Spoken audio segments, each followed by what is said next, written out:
Thank you, Gwen. So just what is reproductive justice?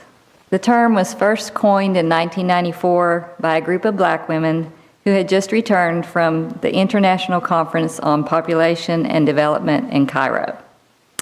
They wanted a movement that uplifted the needs of women of color, marginalized women, and trans persons that combined social justice issues with reproductive rights.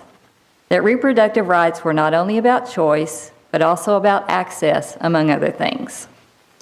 This collective of women became Sister Song in 1997 and defines reproductive justice as the human right to maintain personal bodily autonomy, have children, not have children, and parent the children we have in safe and sustainable communities. So how do we relate this to Texas and elsewhere, of course, in 2017? Well, I would first say that Sister Song's definition of reproductive justice is being torn apart in each and every aspect of its definition by our state lawmakers. First and foremost, for the issue of access to abortion, to contraception, to reproductive health care, women are not being allowed to maintain personal bodily autonomy. I would assert, when this state has the worst maternal mortality rate in the developed world, I would assert that access to reproductive health care in Texas is not only unjust, it's immoral. Because of state laws and the structures put in place by patriarchy and white supremacy, women, and most especially the marginalized already mentioned, are not being given agency to decide about having or not having children. And then all those structural impediments have to be broken through to parent children in safe and sustainable communities. How is this happening? Why are they so successful at legalizing injustice? They do it through their shame and stigma narratives.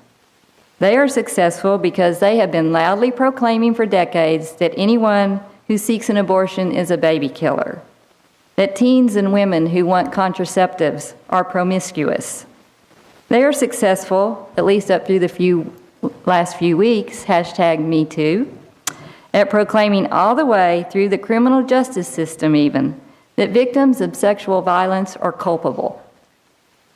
They are successful at proclaiming that those who are poor basically deserve it, and deserve to face the consequences of the laws they have put in place. Let's change that narrative.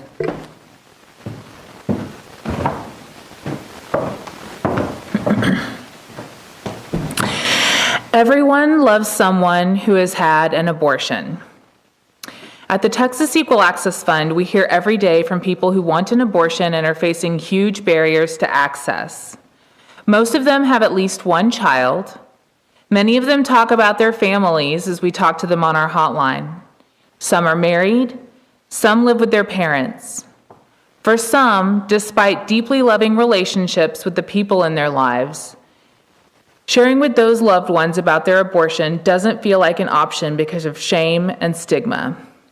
That's why we say everyone loves someone who has had an abortion. I'm going to read a couple of stories from T-Fund callers to show you how different each abortion experience is. And after I've completed each story, I will say, and the people say. When I say that, we will all say together, everyone loves someone who has had an abortion. I recently got out of an abusive relationship and found comfort with a guy that had no plans on being with me. Once I found out, the most important people were clear they would not be supportive, and I knew I could not do it alone. I barely have gotten back on my feet, and there is no way I could do it alone. And the people say, everyone loves someone who has had an abortion. I am 43 years old, have 3 children. My last was a high-risk pregnancy. Me and my husband are both unemployed. This couldn't have happened at a worse time. And the people say, everyone loves someone who has had an abortion. I am a high school senior who is preparing to graduate next month. I am very active in sports. I play volleyball, basketball, and softball. I plan to start college in August. The financial assistance provided me with the means of continuing on with my dreams of becoming a physical therapist or nurse. And the people say, everyone loves someone who has had an abortion. While the circumstances of every story are different, some are students, some are parents, some are facing physical or emotional disabilities that make pregnancy dangerous, and some are pursuing goals that don't leave room for parenthood at this time. They all have something in common. Abortion is the decision that they believe is best for them. It's a decision that some of the people in our own lives have likely made, though we may not know it.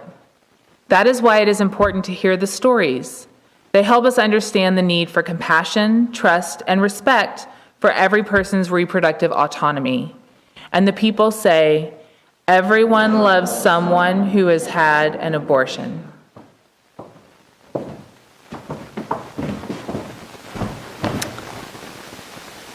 I ended my first part with, let's change the narrative. So 2 things, how do we do it? And why should a religious institution, a church, be doing it? I'll talk about the second one first. Why shouldn't a church be doing it? Nearly every single law that has been put in place restricting women's, trans persons, and others' access to reproductive health care has been brought about by the efforts of conservative religious institutions. Churches, especially those from the extreme right. Yet, as loud and successful as they have been, they are not the majority when it comes to what Americans believe about abortion and reproductive health care.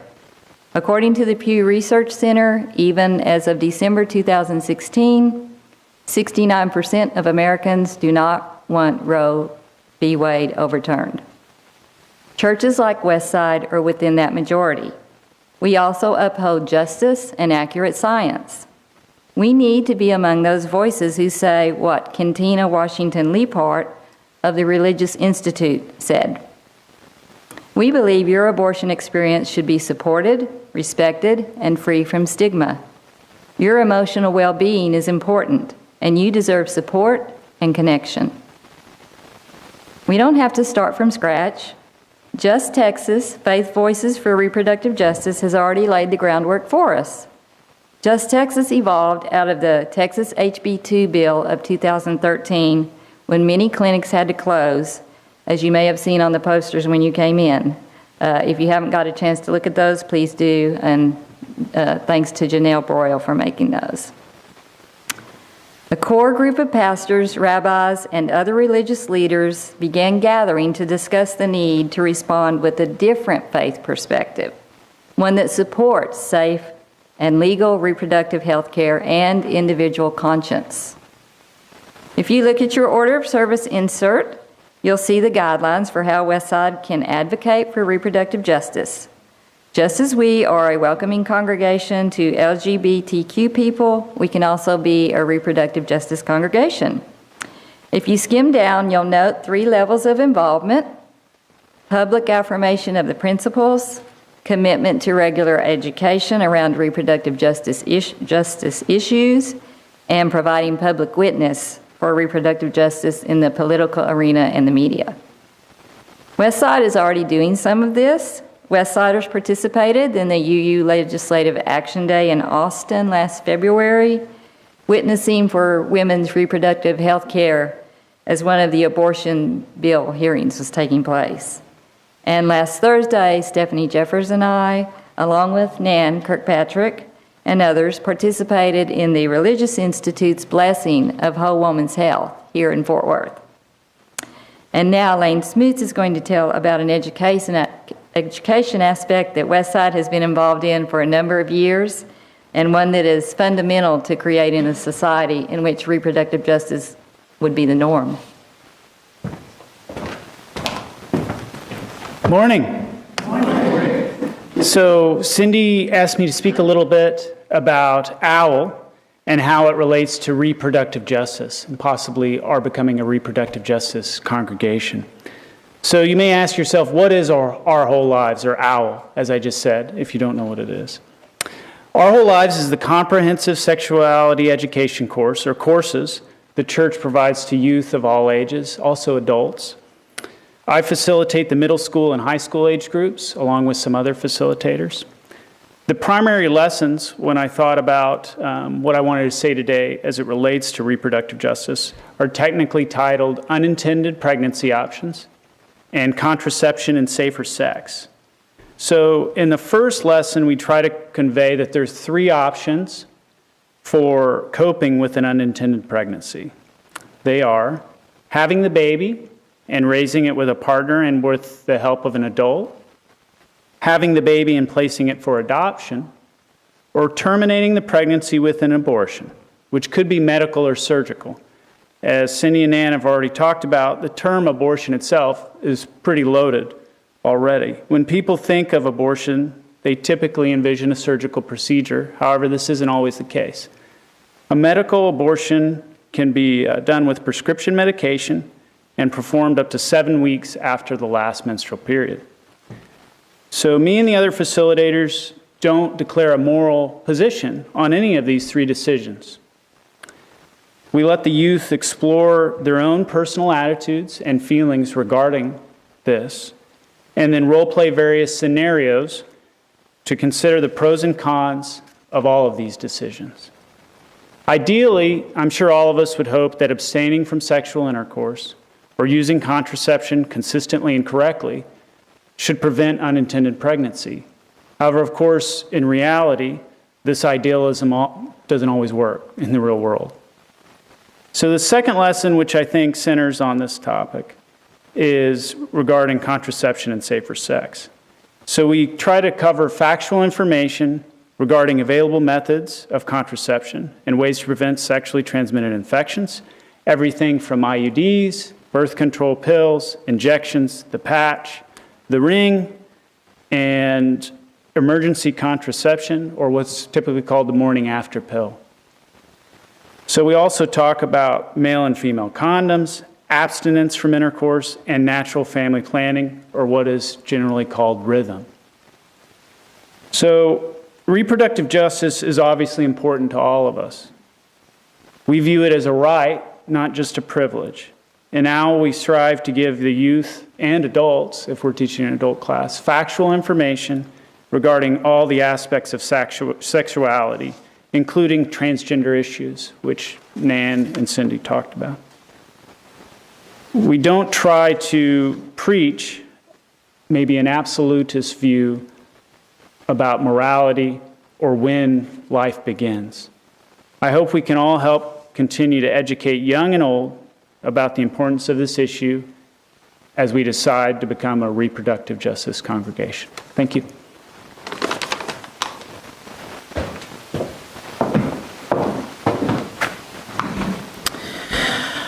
I was recently quoted in an article talking about why single-payer health care is a reproductive justice issue.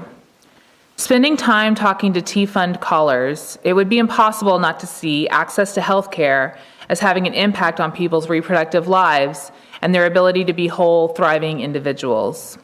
Our callers are facing financial barriers to abortion access, in part because federal insurance like Medicaid is legally barred from covering abortion. But even if that changed tomorrow, without expanded health care coverage that covers everyone, many people in our community would still face huge financial barriers to abortion access. As you strive to become a reproductive justice affirming congregation, it is important to think about these intersections and the ways that economic and racial injustice impact people's ability to access true reproductive freedom, including abortion. How does healthcare coverage impact reproductive decision making? One of our clients told us, "I am a type 1 diabetic and have been for 20 years. I am currently on medication called Avapro that is helping me repair my kidneys. This medication causes a child to not develop kidneys. The likelihood of my child living a day is slim to none." This was a necessary decision to make. Also, currently my job is providing health insurance that wouldn't provide me with 1 cent of my diabetes care, putting me in debt already for thousands of dollars. When I discovered I was pregnant, I knew my decision, but I didn't know how I was going to pay for it. We also know that the number one reason people say they chose abortion was because of economic circumstances. One client told us, "I find myself in a time of my life where things have gotten over my head with bills. I just moved to Dallas and I have no family. I'm doing everything on my own and it's hard. I'm a waitress right now, but I want to go to school as soon as I am stable enough to be able to concentrate on school." And the majority of the people who call us seeking assistance accessing abortion are parents. They are choosing abortion because it is the best decision to support them and their families. One caller said, "I am currently a single mom helping my sister raise 3 little girls since her husband has recently passed away. I'm not financially or even emotionally ready with the situation I'm in to bring another child into this world. I wouldn't have been able to pay for the abortion without the T-Fund's assistance." Another said, "I already had 2 kids and am living paycheck to paycheck. Because of T-Fund, I was able to prevent bringing another child into my family that would have made it even harder to give adequate care to the children I already have." And I will never forget the client who sent us a note that simply said, "Thank you for saving my life." That single sentence contains so many of the multitudes of what abortion can mean for a person's life. These stories show that there is no single abortion story. Instead, people choose abortion for a variety of reasons and in response to a variety of circumstances. As a reproductive justice affirming congregation, you are sending a message to the people whose stories I've shared here and to all the people whose stories I don't even know that you support their personal decision making with compassion and love, because everyone loves someone who has had an abortion.